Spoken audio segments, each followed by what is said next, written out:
እኔ አሁን ገና አልወለድኩም ግን ልጅ ውስጥ ያለ የእናቶች ቀን ማክበር እችላለሁ ማለት ባሌ ልፈልጠው አስቤያለሁ። ዳይሬክተር የሆነ ጭንቅላት ይዛችሁ የኤችአይቪ የካንሰር በሽታ መድኃኒት ማግኘት ያቃታችሁ ድንግል ነኝ። ስለዚህ ደግሞ ድንግልናዬን መሸጥ ፈለኩኝ። ለማንኛውም የሰራሽው ስራ ልክ ስላልሆነ በዚህ ሐሳብ ዙሪያ ማውራት ስላለብን ከስር ሶሻል ሚዲያ ሊንክ ያለ ገብተሽ ብታዋሪ መልካም ነው። አደም የሚባል የወንዶች የወሊድ መቆጣጠሪያ ገበያ ላይ ሊሆን ነው። ዲጂኑን አሳልፌ ለዶክተር ሰጥቼ ሲጠረቁሱ ሲባሱት እያየው ዝም ብል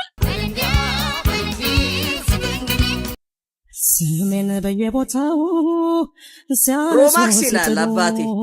ይሄ 30 ዓመት መስተንግዶ ካልሰራ በስተቀር እንደዚህ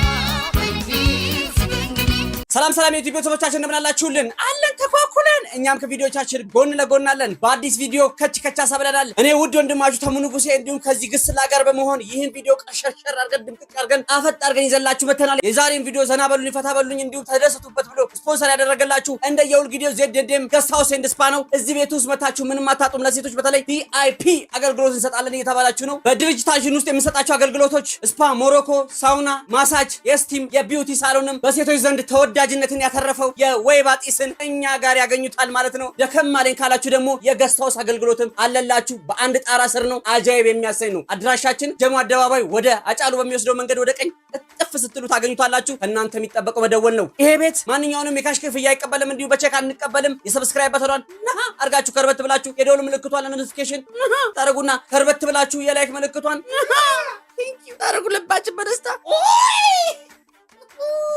ደስ ይለናል ማለት ነው። ቤተሰቦች ሐሳብ አስተያየቶቻችሁን ከስር በመናስቀምጥላችሁ የሶሻል ሚዲያ ሊንኮች ተሙዬ ይሄ ነገር ቢቀነስ ይሄ ቢጨመር ረዘመ አጠረ ወደ ጎን ተቀረጽ እንዲሁም ተከርበት ብትሉ እንኳን ሐሳባችሁን እንቀበላለን። አፊ ሙሽክላ ሰበክታ ሙስጠኒ የሐቢብቲ ይህን ቪዲዮ ላይክ ሳይረጉ ማየት እንደ ባዳል ምልኮ ስለሚቆጠር ላይክ ያርጋችሁ። ወደ ቪዲዮ ሃይ ጋይስ ኩዊክ ኩዌስችን ማለት ነው። እኔ አሁን ገና አልወለድኩም ግን ልጅ ውስጥ ያለ የእናቶች ቀን ማክበር እችላለሁ ማለት ባሌ ልፈልጠው አስቤያለሁ። የእናቶች ቀን አክብርልኝ ምናምን ብዬና ከመፍለጤ በፊት ልወቀው ብዬ ነው። የእናቶች ቀን እናከብራለን እኛ ያሉለድን ግን ልንወልድ ያልን ሰዎች የእናቶች ቀን እናከብራለን ነው ይሰናከሩን ጀስት አዎ ማክበር ትችያለሽ እንደውም የነ ክብር ተቀበዩ ምናምን ብትሉኝ ደስ ይለኛል። በሉኝና መገዛውን ዕቃ ነግራቸዋለሁ። ከዛ እናቱ ያገባሽው ጠላትሽን ነው ባልሽን ነው ፍቅረኛሽን ነው። አንዳንድ ሚስቶችማ ጭራሽ እኮ ደመኛችሁን ያገባችሁ ነው የምትመስሉት። ቁጭ ብላችሁ ቀኑን ሙሉ ምን አርጌ ላይፉን እንደው ብትል ምን አርግበት ምን የሚሉት ነው ሶሻል ሚዲያ ላይ ወጣችሁ ባሌን እንዴት ልፍለጠው ስንት ልፍለጠው በምንስ ልፍለጠው የሚለውን ከህዝቡ የምትቀበሉት። እኔ አሁን ለግርም እያለኝ ነገር ቢኖር በዚህ ልክ ተንኮልን እንዲህ ረቂቅ ጥፍት አድርጎ ማዘጋጀት የቻለ ዳይሬክተር የሆነ ጭንቅላት ይዛችሁ እንደው ሁላችሁንም አይደለም አንዳንዶቻችሁ የኤችአይቪ የካንሰር እንዲህ የኢቦላ በሽታ መድኃኒት ማግኘት ያቃታችሁ የምሬን ነው። እስቲ ቁጭ ብላችሁ አስቡበት ታገኛላችሁ። እውነቴን ነው የምላችሁ። እኔ ራሱ ወር ነፃ ብሆን እንደዚህ አላስብም። ኧረ ኢንጂነር እኔ እኮ አሁን እንደው ግርም እየማለኝ የመጣው የድሮ እናቶችን እስተው አሁን ሚስቶች እንደው ሁላችሁንም አይደለም አንዳንዶቻችሁ እንዴት ነው እንዲህ መታሰብ የሚቻለው?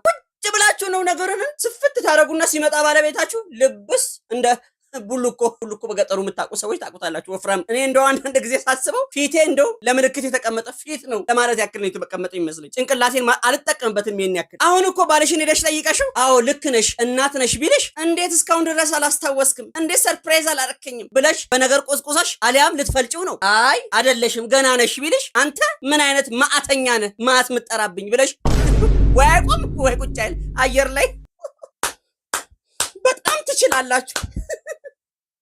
ኧረ መደነቅ ሰው አታቂ ፋጤ ወራቂ የተባለው ለካ ላንቺ ነው። ይሄን ሁሉ አገልግሎት በአንድ ጣራ ስር ይገኛል ወገን። እንዲህ ይቻላል እንዴ? ወይ ጉድ! ሙሉ የውበት አገልግሎትን በአንድ ጣራ ስር ZDM ገስት ሃውስ ኤንድ ስፓ የምንሰጣቸው የውበት አገልግሎቶች ስፓ፣ ሳውና፣ ስቲም፣ ማሳጅ፣ ሞሮኮ እንዲሁም ባህላችንን በጠበቀ ዘመናዊነትን ተላብሶ የመጣው የወይባ ጢስ አገልግሎት እኛ ጋር ያገኛሉ። በውበት ሳሎናችን ውስጥ ሙሽራ መፈሸን፣ ፔዲኪዩር፣ ማኒኪዩር፣ ሙሉ የጥፍር ስራ፣ የተለያዩ የውበትና የሜካፕ ስራዎችን እኛ ጋር ያገኛሉ። ደከም ካሉ ማረፊያ እንዲሆንሎት የገስት ሃውስ አገልግሎትን እንሰጣለን። ብቻ ምን አለፋዎት ከግር ጥፍሮ እስከ ራስ ጸጉሮ ሙሽራ ሳይሆኑ ሙሽራ አስመስለን እንሸኞታለን። ስለማብራቱ በጭራሽ እንዳያስቡ። ማብራት ጠፋ የሚለው ቃል እኛ ጋር እንደ ባዕድ አምልኮ ነው የሚቆጠረው። በሶላር ሲስተም የታገዘ የኤሌክትሪክ ሲስተም ስለተገጠመ እንዳያሳስቡ። 24 ሰዓት 7ቱንም ቀን ፕሮግራሙ ሳይዛባ መጥተው መስተናገድ ይችላሉ። ከእናንተ የሚጠበቀው መታችሁ መጎብኘት ነው። እኛ ጋር ደንበኛ ንጉስም ንግስትም ነው። አድራሻችን ጀሞ 3 አደባባይ አጫሉ መንገድ በስተቀኝ በኩል ገባ ብሎ ያገኙናል። ለበለጠ መረጃ በስልክ ቁጥራችን በ0946 409038 አሊያም 0911 15 95 44 በመደወል ያገኙናል። ዜድንዴም ገስት ሃውስ ኤንድ ስፓ። ስሙኝ የኢትዮጵያ ወንዶች፣ እኔ አሁን በዚህ ሰዓት ድንግል ነኝ። ስለዚህ ደግሞ ድንግልናዬን መሸጥ ፈለኩኝ። ስንት ትገዙኛላችሁ? ለውጭ ዜጋ አልሸጥም፣ ለኢትዮጵያ ወንድ ብቻ ነው የምሸጠው። ስለዚህ ስንት ትገዙኛላችሁ? ሆሎ ቦሎ ተይ እንጂ ድንጉሊክስ ጭራሽ ለሽያጭ ለገበያ ማወጣሽው። ይሄ እኮ ማለት በመስታወት ታጥሮ ሙዚየም መቀመጥ ያለበት አንድነት ፓርክ አካባቢ መጎብኘት ያለበት ነገር እኮ ነው። ድንግል በእርግጥ ልትሆኚ ትችያለሽ፣ አላቅም። ነገር ግን ትንሽ እንትን አይልም? አይከብድም? ኦንላይን ማርኬት ላይ አውጥቶ ድንግልና መቸብቸብ ክብር እኮ ነው። በፊት እኮ ድንግልና አይሎጋ የተባለ አምጣው ማረቡን እየተባለ ጨፈራል። በቃ ክብሯ አለ። እንደው በስነ ስርዓት ማደጓ እንትን ነው። ጭራሽ አሁን ኦንላይን ላይ ለሀበሻ ብቻ ነው የሚሸጠው። ወስዶ እንዲያተርፍበት ነው። ጭራሽ 250 ካሬ እንደው 500 ካሬ መሬት አረግሽ እኮ። አይ ተያይዘን ገደል ነው በቃ በዚህ ሁኔታማ። ኧረ እናቶቻችን የት ሄዳችሁ ባካችሁ? ኧረ እንደው ግልምጫችሁ ራሱ እንደው ቆሌ የሚገፋው የድሮ እንደው ዱላችሁን ተውት። ዱላችሁ እንደው ግድያ ነበረ። ግልምጫችሁ ራሱ ቆሌ የሚገፍ ቆዳ የሚገፋል ነበር እንዴ? እኔ ገረመኝ። እንደው ያንቺ ሲሆን ከኔ ቀጥሎ ሌላ ድንግል መኖሩ እንደው መገኘቱ በጣም ትንሽ ገርሞኝ ነው። እኔስ አልተናገርኩም፣ ክብሬን ይዤ ጸጥ። ለማንኛውም የሰራሽው ስራ ልክ ስላልሆነ በዚህ ሐሳብ ዙሪያ ማውራት ስላለብን ከስር ሶሻል ሚዲያ ሊንክ ያለ ገብተሽ ብታዋሪ መልካም ነው። በሌላ ነገር ደግሞ እንዳታስቡብኝ፣ ጀስት እንደ ምክር ነው። ስራዬ ምክር አይደለ? ሚስት እንደዚህ ዘይት ቢሆን ተቸግረሃል። በ3900 ብር ምንም ብር ሳታባክን ከኛ 2 ጫማ ገዛ። ምን እያሰባችሁ ነው? ጭራሽ በዘይት ፕሮሞሽን መስራት ጀመላችሁ። ሚስት ዘይት ሳታባክን ምናምን። 1 ሊትር ዘይት ስንት እንደገባ ታውቂያለሽ? ምን አለብሽ አንቺ? የታጠበ ትለብሻለሽ፣ የላመ ትበያለሽ፣ በሙቋ ትታጠቢያለሽ። የሰው ህይወትን እንደው እንደ ቀልድ የምታዩት ነገር እንዴ! ጭራሽ ለቁሌት የተዘጋጀ ሽንኩርት ይመስል ላያችሁ ላይ ዘይት መጨመር ጀመራችሁ። ለ3900 ብር ጫማ ዘይት ኑሮ እኮ ነው የምትደፊው። ኢትዮጵያውያን ስንባል ኑሮ ተወደደ ሲባል ራሱ በዘይት እኮ ነው የምናማኘው። ከአንገት በላይ እኮ ሲሰጠን እኮ ለፀጉር ወይ ለኮፍያ ማስቀመጫ አይደለም፣ ጭንቅላት ማሰቢያም ነው። ሰለብረም መገጅ ሜዱላው ድንቅ አይደል አንተ? አዎ አንድ ወንደላጤ 1 ሊትር ዘይት እንደው እንዴት አድርጎ እቁብ ሰብስቦ እንደሚገዛ ታውቃላችሁ? ፈጣሪ እንኳን አልታረቅ ያለን እኮ በእንደዚህ አይነት እኮ ነው። ኧረ እባካችሁ ምን ይሉታል? ለ3900 ብር ጫማ የ4000 ብር ዘይት መድፋት ምንድነው? ምን ዲግሪ ያለው ጅልነት ነው? ክሬቲቭ ሆነን ስንባል ጭራሽ ነገ ከነገ ወዲያ ደግሞ ወጣ ስፔሻላይዝድ ድፊያ። አደም የሚባል የወንዶች የወሊድ መቆጣጠሪያ ገበያ ላይ ሊሆን ነው። በጣም ደስ የሚል ዜና ነው። ከሌሎቹ እስከዛሬ ከነበሩት ለየት የሚያደርገው ምንድነው? ይሄ ነን ሆርሞናል ነው። ሲደረግም ደግሞ አንስቲጃ ተደርጎበት ስለሆነ በጣም በቃ ምንም ፔንለስ የሆነ ነገር ነው እና ገበያ ላይ ውሎ በቃ በደንብ ተቀባይነት ያገኛል ተብሎ ይጠበቃልና ቫስ ዲፍረንስ የሚባል ቦታ ላይ አለ። እሱ ጋር እንዳያርፍ ስፐርሙ የማድረግ ስራ ነው የሚሰራውና በቃ በጣም ኢፌክቲቭ ነው። ከ99 እስከ 100% ሙሉ ለሙሉ ይሰራል ተብሎ ነው የሚጠበቀው። ስለዚህ በቃ ገበያው ማይቀበልበት ምንም ምክንያት አይኖርም ማለት ነው። ትንሽ ግን ከሴቶች ጋር በሳጨ ነገር አለ። ምን መሰላችሁ? ማንኛውም የወሊድ መቆጣጠሪያ ሴት ላይ ሲደረግ ሆርሞን አላቸው አብዛኞቹ። ሆርሞናል ካልሆነ ደግሞ ሲገባም ሲወጣም በጣም ፔንፉል ነውና የወንዶች ሲሆን ግን ፔንለስ ነው። አንስቲጃ ተደርጎላቸው ነው የሚደረገው። ከእንደገና ደግሞ ሆርሞናል አይደለም። ታውቁታላችሁ፣ ሴት ላይ ያወፍራል፣ ማዲያት ያወጣል፣ ሙዲ ያደርጋል ምናምንና በጣም ብዙ ሴት በቃ አይደለ ለነሱ ሲሆን እንዲህ ነው እያለ ነው። ግን አስቡት ልክ ይሄ ተሰጥቶ ማንኛውም ኮንትራሴፕቲቭ እዚህ ጋር የሚቀበሩ ማንኛውም ተሰጥቶ ልክ ሴት ሙዲ እንደሚሆነው ወንዶች ሙዲ ቢሆኑ አይ ቲንክ ህይወት ሞር ከባድ የሚሆን ይመስለኛል። what do you guys think? አንቺ ስሚ፣ እኔ የንጉሴ ልጅ ነኝ። በትረ መኮንኔን ዲጂኑን አሳልፌ ለዶክተር ሰጥቼ ሲጠረቁሱ ሲበሱት እያየው ዝም ብል አይኔ እያየ ስውር ጠቅጠቅ ሲሰፉት ማየው በጭራሽ። አው ስሚ፣ አልተዋወቅንም ማለት ነው። ምንም ቢሆን እኮ ኢትዮጵያዊ ነኝ። እኔ ጉዳዩን ከዚህ በፊት እንግዲህ አቅርቤላችኋለሁ። አደም ይሁን ተሰማ ይሁን ማን ይሁን እንደሆነ አላውቅም ነበር። እንደው ስትናገሪ እኮ እንደው የሆነ ግኝቱን አንቺ ያገኘሽ ፍንድቅድቅ ብለሽ ነው። ቤተሰቦች አጠር ያለሽ ምክር ልምከራችሁ። ይሄ ሁሉ የሚደረገው የመጽሐፍ ቅዱሱን ቃል ብዙ ተባዙ ምድሪቷን ሙሏት የሚለውን ከቶፍ ለማድረግ ነው። ዝም ብላችሁ ውለዱ በየቦታው ይወለድ ብዬ አይደለም። አለ ብላችሁ ደግሞ ማኖ እንዳትነቁ ተናግሬያለሁ። ዋላ የክርስትና አባት እንዳታረጉ። አሁን ትንሽ ቆይታችሁ የወንዶች ሞዴል ልታመጡ ነው። ለጥጦት ነው ለእናት ለአባት የተቀደሰ ወይኔ በእናትህ ገና መስገና ሸብ አርጉት በሊሙዚን እኮ ነው ለዛው ሀገር ባህሎች ኢትዮጵያዊ ነው እንዴ በሰርግ ቀን እንደዚህ ለጥ ማለት ይሄኔ ከአዳር ስራ ቀጥታ ወደ ሰርግ ሸብለን ለዘተለው እንደዚህ የሚሆነው ወንድሜ የትዳር ቀን የሃይሎ ጋ ቀን እንደዚህ ከተኛ ላይፍ ከባድ ነው። እኔ ሳቅሳቅ ሙሽራ በፊት አይኑ ፈጦ ነው ማገኘው። አብዛኛውን ጊዜ አይታችሁ ከሆነ ወክስ ያደረጉ ራሱ በስለው ነው አፍጥጠው ነው የሚያዩት። ያ ሁሉ ህዝብ መጥቶ ሲወጥቅ ወይኔ ገንዘቤ የሚል አስተያየት እያየ አንተማ ብላ ምን አለብህ የሚል አስተያየት ነው። ጭራሽ ለጥጦታል እኮ መታደልህ። እዚህ ውስጥ ግመል የምጠብቀው ልጅ ማለት ነው በጌታ ማለት ነው በእግዚአብሔር ሰላም እንኳን ባትለኝ ጠዋት በኢትዮጵያ 2 ሰዓት ሁሉ ጊዜም እንደምታውቀው ማለት ነው ዙባላ ወይ ቆሻሻ ልጥል ስመጣ እዛ ጋር ምግብና ውሃ አስቀምጥልሃለሁ። ጌታን በእናትህ ናና ውሰድ፣ ችግር የለውም። በራችን ላይ ካሜራ ምናምን የለም እና ደግሞ ማለት ነው ግመሎቹ ስታግዝ ምናምን በዛ ጋር ስታልፍ መውሰድ ትችላለህ። በእናትህ ውሰድ። 1-2 ቀን ሞክራለሁ ከወሰድክ ሁሉ ጊዜ ማስቀምጥልሃለሁ ማለት ነው። ፕሊዝ ወንድሜ በእናት ይሄን እኮ ነው ኢትዮጵያዊነት እምላችሁ። የምር ከልብ የመነጨ መራራት የእናትነትና የእህትነት ስሜት የሚኖራችሁ በተለይ ውጭ ሀገር የምትኖሩ እህት ወንድሞቻችን እርስ በእርስ ካልተደጋገፋችሁ ላይፍ ኢዝ ቬሪ ዳንጀረስ። ምን ለማለት ፈልጌ ነው? መበላላቱና መቦጫጨቁ ጥሩ አይደለም። አብሮነቱ ይበጀናል ለማለት ፈልጌ ነው። ትርጉም ቃሲም መካና መሐመድ ምትኩ። ለማንኛውም አቅራቢያችሁ ያሉ ወንድሞችን እስቲ ቼክ አድርጓቸው፣ ወንዶችም ሴቶቹን ቼክ አድርጓቸው። ምክንያቱም ነገ ከነገ ወዲያ ችግር ሲፈጠር ሐሳብ ነው። ስሜን በየቦታው ሮማክስ ይላል አባቴ። ምነው ግልጽነቴን አላውቅልኛል ከተታዋች ብዬ በሬን ዘጋግቼ ከሰው ርቄ ነበር እኔ ሁሉን ትቼ ያልኩት ያወራው። እኔ እኮ ምንድነው መካሪ ጠፋ። ዱላም ይዞ እናቶች አርጩሜ እቺ ቀጭኗን ልምጭ ይዞ የሚሮጡ እናቶች ጠፉ። ልጆችም የሚያሳድዱ በየቲክቶክ በየምኑ በየሶሻል ሚዲያ ምንቅ ያረጋቸዋል ልጆች ይላለው። ለካ እነማማ ትሬዛን እዚህ ሆነው ነው በአንድ ትሪክ ያሳዩናል። እንዴት ነው የቻሉበት? ብቃቱትን ግን ሳላደንቅ አላልፍም። ይሄ 30 ዓመት መስተንግዶ ካልሰራ በስተቀር በጣም ትልቁ መስተንግዶ ላይ ማቀው ትከሻው ላይ አርጎ የሚከፍቷል እሱ ሲሆን ነው። ይሄ በአንድ እጅ ብርጭቆም እንትንም ተይዞ ችሎታውን ሳናደንቅ አናልፍም። ትንሽ ግን መጠጥ ላይ መሆኑ ይደብራል። ደበረ ይሄ ጸጉር መጥቶ አንድ ሰው እንኳን ኮምፕሊት አድርጓል። ይማን እርኩ ነው ስንት ዓመቴ ነው አንቺን ይሄንን ከገዛው በኋላ ባለፈው ስለተበላሸብኝ ሌላ ቦታም ገዝቻለሁ ማለት እንደዚህ እስከሚሆን ምንድነው ይሄ ልጅ ታሰርቻው አደረ። እሱንማ የፊት ለፊቱ የነበረው የለም ከፊት ለፊቱ የተሰፋው 3 አይደል? ይሄ እኮ በግድ ነው የወጣው። ከጸጉሬ ተነቅሎ ነው የወጣው። ይሄ ጸጉር ላይ ቆይተሽ ነው አይደለም ተሰራሁት። ከፈለግሽ ጸጉር ቤቷ እየሰፋችኝ አምጣሻው ተሰራሁት። ፍሪዝ አድርጌ ዋልኩኝ። ከዛ እንደባለፈው ነገር ሲጀምር ይሄ ነገር ድሬር ነው ጸጉር ነው እንተነለዋለሁ ብዬ አደርኩኝ። ጠዋት ይሄው እንዲተጨብጧል። ይሄ እኮ ኮንዲሽነር ውስጥ ከተቸው ሞክሬው ነው በቪዲዮ እየቀረጽኩልሽ።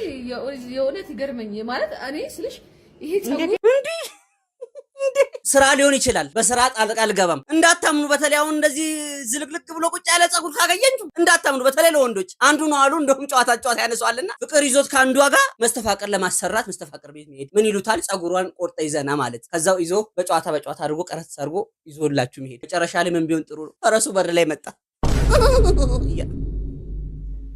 ቀልድ ነው ሳቁ። በህይወት ማለት ነው ደስታ የሚሰጥ ነገር ምንድነው? ጥሩ ምግብ መብላት፣ ተምራታ፣ አምቦሃ፣ ለስላሳ፣ ኮካ፣ ሚሪንዳ፣ ፋንታ፣ ቢራ፣ አረቄ ምናምን መጠጣት። ንጹህ ሰው በቃ ምን አለ እንደው እንዳንተ ባረገኝ። ምን ያስደስታል? ጥሩ ምግብ፣ ለስላሳ፣ ሚሪንዳ፣ ቢራ፣ አረቄ ታደለ። በቃ አንተ ምንም አያሳስብም በዚህ ሰዓት። በቃ የቤት ክራይ እቁቡ ምንም ላንተ ይሄ እስከ ላይኛው ጫፍ በር ዘግቶ መዝናናት ነው። እኔ አሁን በፊት እንደው ጨዋታ ያነሳዋልና ሀብታም ሰው እንቅልፍ አይተኛም ቁጭ ብሎ ነው የሚያድረው ይባላል። እኔ ልጥጦኝ ነው ቁጭ ብዬ ተዘብልዬ ማድረው። ይሄውና እንቅልፍ ባይኔ አይዞርም። ቤት በኩል ሐሳብ ሁሉ ጋንግሪን ሆኖብኝ ቁጭ በዚህ ቡልቅ ብሎ ቁጭ ነው የሚልብኝ። ጸልዩልኝ አቡ ቤት ይላል።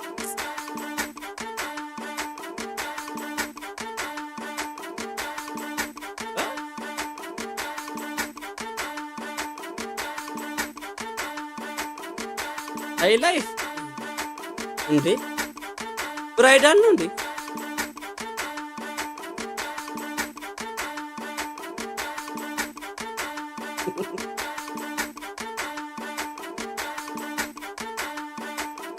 ሶፍት ሁሉ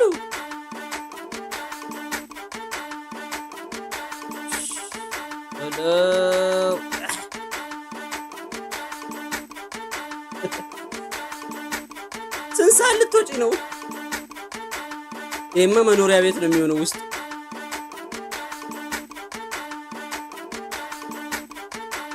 አንድ ናይት ምናምን ፍራሽ እኮ ነው የቀረው። ጭራሽ ሙዚቃ ሆኖ ሰው ላይነ ምድር ይሄን ያለው ክብር የሚሰጠው ወንድም። እኛ ፌጤ ዳር ላይ የተሰራሽ ሽንት ቤት አይታችሁ ታውቃላችሁ? ስትሉ ዱብ ሲል ዋይዞት ሄደው አልፍ እያለ ወካችሁ እንደው እኔ አንዳንድ ጊዜ እኮ አንዳንድ ሽንት ቤት ዮጋ በሉት እኮ እንዲህ ብለን እኮ ነው እዚህ ላይ ቅጠል እንደዚህ ኢላማ ነበር የሚመስለው እኮ። እኛ ገጠር ክፍለ ሀገር አብዛኞቻችሁ ታውቁት ይሆናል አላውቅም። ዥዋዥዌ መጫወት እኮ ነው የሚሆነው። እንዴ የተቀመጠ ገመድ አለ ትይዛለህ፣ በቃ ላብጠብ ሲድረ ምትበሉት። ሬ ላይፍ ልዩነት ተመልከቱልኝ። አሁን ይሄንንም እዚህ ቢገብቻ አሁን ቁጥጥ ብዬ ልዘበልል ግደሉኝ ለጥ ነው ምለው። እህል እኮ ነው የቀረው እንዴ አልባሽ አጉራሽ ነው የቀረው። ሌላው ሁሉ ነገር ተሰናድቷል። የፈረንጅና የኛ ይለያል እንዴ ወገን? ወርቀ ዘቦ ነው እንዴ የሚጣልበት? አይነ ምድር እኮ ነው ካካ እኮ ነው። ምን ነው ዛሬ ግን አይነ ምድር ላይ ቆየ መሰለኝ። ይቅርታ እንውጣ። አግማማ ነው። እኔ በጣም ጥሩ ባል ነኝ ልንገርህ። በጣም ታማኝ ክርስቶስን ነው የምልህ። ሌባ ነህ ታስታውቃለህ። ስለ ራስህ ይሄን ያህል ከፍ ማድረግ እንዲህ ነኝ እኔ የሚለውን ቃል ራሱ የሚጠቀም ሰው ኖርማል አይደለም። የሆነ በተግባር የምንመለከተው ነው የሚሆነው እንጂ እንደዚህ ስንት ዓመት የኖሩት ምን ይበሉ እንደዚህ 3 ልጅ ይዘህ የምትበት ነው እንደ ደህና ነገር ታወራለህ እንዴ ደግሞ? እና ብትመለስ ብትታረቅ ይሻላል። ካለዛ የባሰ ነገር የከፋ ነገር እንደሚደርስብህ ነው የምነግርህ። የሚታየኝ እሱ ነው። ተው ህፃን ያጫውት ቤቢ አና ንጉሴ ድብም አለው። በሰሞነኛ ጉዳይ እንደምታውቁት ሶሻል ሚዲያ ላይ ውልብ ሲል ከዚህ በፊት ማቅረቢያለሁ። አርቲስት ሳምሶን ታደሰ ቤቢና አርቲስት ዳግማዊ ባለቤቱ ትንሽ ችግር ውስጥ ገብቶ ነበር። አንዳንድ ሰዎች በተፈጠረው ጉዳይ ላይ ትምህርት ወስዶ ለሰውም ጥሩ ነገር እንደማስተላለፍ የሰው ፐርሰናል ላይፍ ላይ ገብቶ አስተያየት መስጠት ተገቢ ነው ብዬ አላምንም። ከዚህ በፊት አይታችሁት ሊሆን ይችላል። ያው ለትውስታ ያክል ሶሻል ሚዲያ ላይ የተለቀቀ አንድ ቪዲዮ አለ። እሱን ላሳያችሁና አይተን እንመለስ። ከጓደኝነት ጀምሮ እስከ ትዳር ድረስ እኔ ከቤቢ ጀርባ ምን ነበረ ብትኝ፣ በቀኝ እህቷ ልጅ፣ በግራ ኤክሷ ልጅ። በእነዚህ ሁለት ሴቶች በጣም ስፈተን ነው የኖርኩት። ኦልሞስት ይሄንን 10 ዓመትና ከዛ በላይ ከጓደኝነት ጊዜ ጀምሮ ማለት ነው። በጓደኝነት ቅድም 4 ዓመት ቆይተናል ብዬሻለሁና ብቻ ለመግለጽ ይከብዳል። ምናልባት የብዙዎች ባለትዳሮች ችግር ነው ብዬ ማስባለሁ። እንደ መሰናክል የቤተሰብ ጣልቃ ገብነት። እኔ እንደ እድል ሆኖ መጥፎ አማች አላጋጠመኝም። የባለቤቴ እናት እጅግ በጣም መወዳት ማከብራት ናት። ኢቭን ኢፍ ግን መጥፎ አማች ቢገጥም እንኳን እናት ትከበራለች። እናት ያለችው ነገር ትክክል ነው ብዬ ነው የማምነው። የኔ እናት ባለቤቴን ባትቀበልልኝ ትክክል ነች። የራሷ የሆነ እምነት ስላላት ነው። የራሷ አመለካከት ምክንያት አላት። በእኔ በኩል በሱ በኩል የገጠመኝ ግን ታናሽ እህቷ አለች፣ አብራው ትኖር የነበረች እሷን ስትበጠብጠን የኖረችው እንደ ችግር ይነሳ ከተባለ። ሌላ እህት ወንድሞች አሉት፣ እጅግ በጣም ሰላማዊ፣ እጅግ በጣም ሃይማኖተኛ፣ እግዚአብሔር የሚፈሩ ምን ልበልሽ፣ በቃ ደስ የሚል ግንኙነት ነው ያለን፣ ደስ የሚል ሰላምታ ነው ያለን። ስለዚህ ከዚችም እህቱ ጋር እንደዚሁ እኔ ሰው ቀርባለሁና ሰላምታ ነበረን፣ ሰላማዊ ግንኙነት ነበረን። ግን በጊዜ ሂደት የመጣ ነገር ነው። አንዳንድ ጊዜ ብዙ ቦታ እንደሚባለው እንደ ኮምፕሌክስ ላይ ቅናት ነው የሚባለው፣ እንደ ወንድሜን ወሰደችብኝ አይነት ነገር፣ እንደዛ አይነት ነገር ይመስለኛል በእኔ በኩል። ይህ ቪዲዮ ከተለቀቀ ቆይቷል። ነገር ግን ይህን ቪዲዮ ይዤላችሁ የመጣሁት እዚህ ውስጥ መማር ያለባችሁ ነገር ስላለ ነው። የትኛውም የቤተሰብ ጣልቃ ገብነት ትዳር ላይ ችግር ይፈጥራል። ሐሳብ የሚሰጠውን ሐሳብ መቀበል ደጉን እሰየው ነው። አለበለዚያ እርስ በርስ ባልና ሚስት አብረው ሆነው መፍታት ይችላሉ ማለት ነው። ማንኛውም ሰው ሐሳብ ሲሰጥ በግላዊ ቢሆን መልካም ነው። በአንዱ በኩል አድሎ ካለ በጣም ከባድ ነው የሚሆነው። ሰሞኑን ሶሻል ሚዲያ ላይ ስለሚንቀሳቀሰው እዚህ ቪዲዮ ላይ አላቀርበውም፣ ምክንያቱም የግል ሚስጥሯ ስለሆነ እሷ የሰጠችውንና ከጠበቃዋ ሆነ የተሰጠውን አስተያየት አይተን እንመለስ። በዚህ ሂደት በባልና ሚስት መካከል የሚደረግ ፍቺ ልጆችን በስነ ልቦና ጉዳት እንዳደርስ ሁላችንም ነግበኔ ብለንም ይሄን ነገር ዲስከሬጅ ማድረግ አለብን። ልጆቹ ትምህርት ቤት ሄደው የሚሳቀቁበት አይነት ኮንቴንት በማህበራዊ ሚዲያ ያለ እናታቸው ፈቃድ ያለኛ እውቅና የሚለቀቅበት አግባብ ትክክልም አይደለም። ህጋዊ እርምጃም የምንወስድበት በመሆኑ ይሄንን የምታረጉ ሰዎች ልትታቀቡ ይገባል። ይሄንን ቪዲዮ የኔ ደንበኛ ያለሷ እውቅና ነው የተለቀቀው፣ መገመት የምንችለው ነውና እሷ ልትለቅ አትችልም፣ አለቀቀችምና አባካችሁ ይሄን የምታረጉ ሰዎች ህጉን ብታከብሩ መልካም ነው የምለው። እኔ እንግዲህ ያው በእኔ በኩል ምንም እስካሁንም የወጣ ነገር ጉዳዩ ምን መሰላችሁ? አጋጣሚ ሆኖ የተለቀቀው ቪዲዮ ሳምሶን ታደሰ ቤቢ እቤት መጥቶ ከልጆቹ ጋር የነበረው ኮንቨርሴሽን ነበር የተለቀቀው። እኛ እዚህ ላይ ማናቀርበው የአርቲስት ዳግማዊ ፕራይቬት የሆነ ቪዲዮ ስለሆነ እኛም የሰዎችን ሐሳብ እናከብራለን። እዚህ ላይ አምጥተን ማስቀመጡ ምንም አግባብ አለው ብዬ አላስብም። ነገር ግን እንድትማሩበት ነው ይሄንን ነገር ይዤላችሁ የመጣሁት። የማንኛውንም ጣልቃ ገብነት ቤተሰብ ያፈርሳል። በዛ ላይ ልጆችን ያለ አባትና ያለ እናት ነው የሚያስቀምጠው። ልጆች በነፃ አይምሮ ትምህርታቸውን መከታተል አለባቸው። ለሁለቱም ለአርቲስት ሳምሶን ታደሰ ቤቢና እንዲሁም ለአርቲስት ዳግማዊ ፈጣሪ አምላክ ማከላችሁ ገብቶ ነገሩን ፊክስ ያደርገው ብለን ልባዊ ምኞታችንን እንገልጻለን ማለት ነው። ለማንኛውም ውድ ቤተሰቦቻችን ቪዲዮውን አይታችሁ ጨርሳችኋል። ይህ ቪዲዮ ላይኩ አንሷል እያለኝ ነው፣ ውስጤ ይነግረኛል። ገና ሳይለቀቅ ውስጤ እየነገረኝ ነው። ላይክ ማድረጋችሁ እንዳትረሱ፣ እንዲሁም ሰብስክራይብ በተኗ መጫናችሁ ለኛ ነገ ከነገ ወዲያ እዚች ጋር የፕሌይ በተኗ ማስቀመጥ እንችላለን ማለት ነው። ወደ 100,000 እየገባን ነው። አሁን ቪዲዮውን ስታዩ እናንተ ስንተኛ ሰብስክራይብ ላይ እንደሆነ ከስር አስቀምጡልኝ። ሐሳብ አስተያየቶቻችንን እንቀበላለን። ይህ ቤት የሳቅ የጨዋታ እንዲሁም የደስታ የመፈንደቂያ ቤት ስለሆነ ሁላችሁም ከስር በመናስቀምጥላችሁ የሶሻል ሚዲያዎች ሊንኮቻችን እያስገባችሁ ሐሳብ መስጠት እንዲሁም ቪዲዮዎችን ሜንሽን ማድረግ ትችላላችሁ ማለት ነው። የዛሬን ቪዲዮ አይተን ጨርሰናል።